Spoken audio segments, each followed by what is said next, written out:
इस कड़ी धूप में मैं निकल गया महाभारत काल में हुए भीम और जरासंध के युद्ध के जगह को देखने के लिए। इस सुनसान रास्ते से होते हुए मैं पहुंचा जरासंध की रणभूमि में। महाभारत महाकाव्य में राजा जरासंध को एक महत्वपूर्ण पात्र के रूप में वर्णित किया गया है, जिसका अत्याचारपूर्ण शासन तब समाप्त हुआ जब भीम ने उसे इसी स्थान पर मार डाला।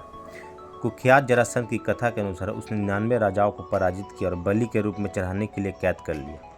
चूँकि वह एक शक्तिशाली और अजय पहलवान था, इसलिए वह अपने कुश्ती के मैदान में राजाओं को उसके साथ कुश्ती करने के लिए चुनौती देता था।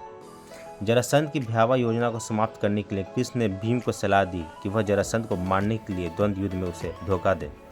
यह स्थान कुख्यात जरासंध के द्वंद्व युद्ध के लिए पौराणिक मंच माना जाता है।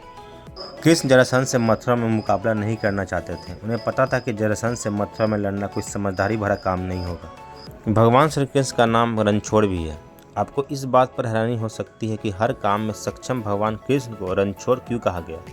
रणछोड़ यानी कि ऐसा व्यक्ति जो रण यानी युद्ध छोड़कर भाग गया हो। दरअसल उनके नाम के पीछे एक बड़ा ही रोचक प्रसंग छिपा है। यह प्रसंग उस घटनाक्रम से जुड़ा है जब मगध के शासक जरासंध ने श्री कृष्ण से को युद्ध के लिए ललकारा था, लेकिन कृष्ण जरासंध से मथुरा में मुकाबला नहीं करना चाहते थे। उन्हें पता था कि जरासंध से मथुरा में लड़ना कोई समझदारी भरा काम नहीं होगा।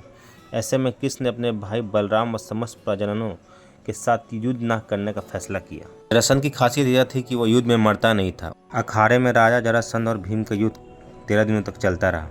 भीम ने जरासंध को जंगा से उखाड़कर कई बार 2 टुकड़े कर दिए, लेकिन वे टुकड़े हर बार जुड़कर फिर से जीवित हो जाते और जरासंध फिर से युद्ध करने लगता।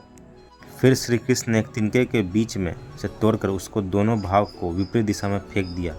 भीम श्री कृष्ण का यह इशारा समझ गया और उन्होंने वही किया और इस तरह हुआ जरासंध का वध।